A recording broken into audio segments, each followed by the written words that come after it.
On a night filled with so much intrigue and so much promise, it instead turns into a night where the Cowboys would like to white it out from the history books. 48-32 the final score as the 2023 Dallas Cowboys campaign comes to a close at AT&T Stadium in the wild card round. Welcome into Cowboys OT here from AT&T Stadium. We are right outside of a somber Cowboys locker room with Barry Church, Isaiah Stanback, and Nate Newton. I'm Kyle Yeomans. This is The First Word presented by Dr. Pepper. And unfortunately, guys, it's not a happy first word. The Cowboys fall in the wild card round. And there's really not one place you can look at for a game like this. It was unfortunate from the jump. Green Bay got off to a hot start, put up 27 points in the first half. And from that point forward, Dallas was in an unbreakable hole. Yeah, you're 100% right, Kyle. You can't really put a finger on, who to blame or what's the problem here, because all three phases had a part in it. From special teams to offense to defense, they all had a part in this embarrassing loss to the Green Bay Packers. But when you look at it defensively, they just couldn't stop anything. The Packers got whatever they wanted throughout this entire game, whether it was running with Aaron Jones, who ended up with 119 yards, I believe, or it was Jordan Love, throwing the ball all over the yard. And to me, the most disappointing part about this defensively is we haven't seen that many breakdowns in coverage as far as the Dallas Cowboys secondary is concerned all season long. I mean, these receivers and tight ends were running down the field wide open. So that was disappointing in one aspect. And then the vaunted pass rush that was playing great the entire season long. Michael Parsons leading the NFL pressures out there. This defensive line, led by Tank Lawrence, usually was able to get after the quarterback, at least by the second half, to make that quarterback feel uncomfortable. Jordan Love riding on the wave, the confidence wave this entire regular season towards the end. He felt comfortable the entire time. Cool, calm, and collected, and was able to make every single throw out there. And to me, it kind of looked like when Geno Smith in Seattle had came down here earlier in the season. He had the same type of skill set as a Jordan Love, was able to climb the pocket, make all the throws, and expose the secondary. And I believe that's exactly what happened tonight for the Dallas Cowboys defense.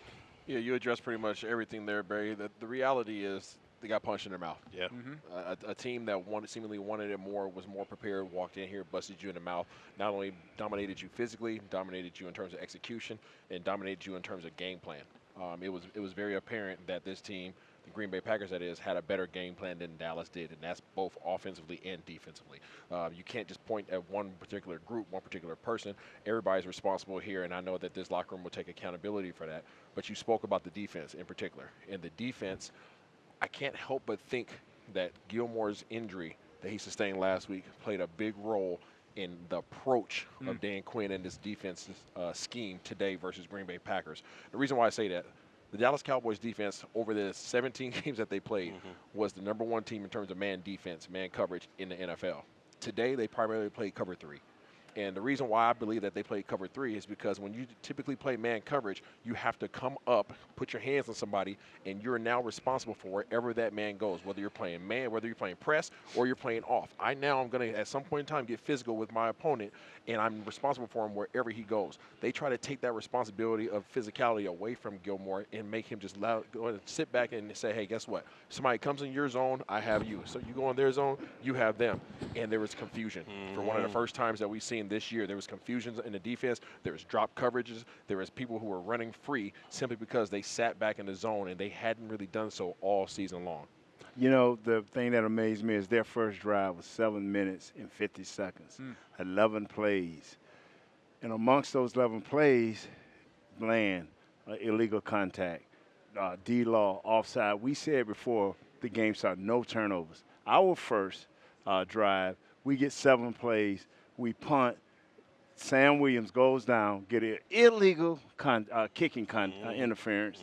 That puts them instead on the 9, on the 24. They score. We come back our second drive in a pick 6. The things we talked about, the things that hunted you all season long, you let them come back and rear his ugly head in a perfect situation. 2 in you in, and now 1 in you out. And that's really the disappointing side of this. It really felt like Dallas was built the right way. I mean, you talk about the NFL's leading passer, leading receiver, leading interceptions, leading pressures. You had playmakers at every level, and you had home field advantage in not only the first round, but possibly the second round if you were to advance. This from one side to the other, I mean, you talk about the drop-off and the margin of error there. There's never really a whole lot of margin for error in the playoffs, but you saw that in the early going, and it really came back and it hit this team in a big way. Yeah, and to me, when you look at this game, you would have thought Dallas Cowboys had the youngest team in the National Football League. Like, this was their first go in the playoff situation. But it was Green Bay's first go. This was Jordan Love's first playoff appearance, and no one on that defensive side of the ball made him feel like he doesn't belong.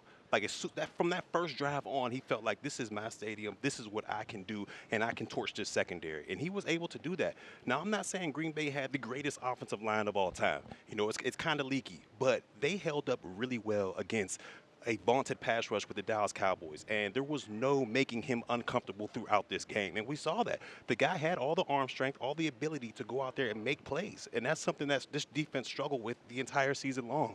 Big, athletic quarterbacks that can buy time for their guys to get open. I mean, how many times did we see Jordan Love running around there buying time, not to run down the football field, but to extend the play so he can get his wide receivers open? Dobbs down there, Watson, Wicks, those guys had a unbelievable game because Jordan Love was able to buy time out there, and that's just something I did not predict going into this game. Yeah, something that we were aware of, though. That was a potential. We talked about how great Dak had played all year long with his 36 touchdowns, 9 interceptions, but we talked about also how Jay Love had 32 touchdowns, right, and 11 interceptions. He was right on his heels, right? So definitely didn't get the notoriety that a Dak Prescott in Dallas is going to attain, but these guys have been effective and they've been efficient offensively as well. We also talked about how quick they get the ball out their hands, how they were at the top of the league as well as Dallas in terms of getting the ball out of their hands, right, and not taking those sacks and not having those negative plays. So we were aware there was a potential of that. We just kind of hoped that our defensive line would have gotten there and gotten home. But offensively, I was disappointed in Dak. Yeah, I was very disappointed in Dak because we saw Dak Prescott today that was a reflection of last year. He reverted back. There was many times we were watching the game, obviously from the press box, different point of view, okay, looking down on the field, able to see a lot more. But his issues that he's had in the past, okay, with coverage and identification of coverage and making the right decision and throwing the right hole, that came back. Yeah. That showed his reared his ugly head. There was times where the Green Bay was rolling coverage and he was throwing it as if it was the pre-snap coverage versus the post-snap coverage. And he found himself in some bad situations. Obviously, the pick six was the primary one that I'm speaking of here, but that was the case all day long. Yes. Him and CD were not on the same page. They were running a lot of underneath coverage read routes because of the coverage that Green Bay was playing. Once they got ahead, they played a bend but don't break defense. It was like, hey, if you're going to score against us, you're going to have to work your way down the field. So it forced CD, it forced Gallup, it forced a lot of those guys to start running really short, precise routes that were in between little passing windows. And if you and the quarterback aren't on the same page, there's going to be a lot of error there, and that's what we saw today. You know, Isaiah, I remember you talking in the pregame where the good thing is they had a lot of different receivers they throw to. The bad thing is they have a lot of receivers that you throw to. Romeo Dobbs, man, we hadn't heard of this cat. 6 catches, 151 yards, 25-yard average, 1 TD. He torched us. We asked about, they had every name except this guy. So he came up big, and they ran that West Coast offense today to perfection. Yes, I mean, so my hat's off. I thought before this game, I told Mike LaFleur, the coach, that Matt LaFleur, the coach, I thought he did a great job, and he did nothing wrong. That's really where this one hurts the most, is because you had a chance. You went up against a team you felt like you were more talented than. Yeah. On paper, the Dallas Cowboys were a better team than the Green Bay Packers. And unfortunately, execution is the name of the game. Yes, it is. And that's ultimately what happened and what it came down to. The Green Bay Packers executed better than the Dallas Cowboys did. Final score from AT&T Stadium as really the Packers dismantled the Dallas Cowboys. 48-32 the final. When we come back, we continue to sift through this. We'll take a look at some of the highlights and some of the lowlights of what happened here in the wild card round. More Cowboys OT in a moment.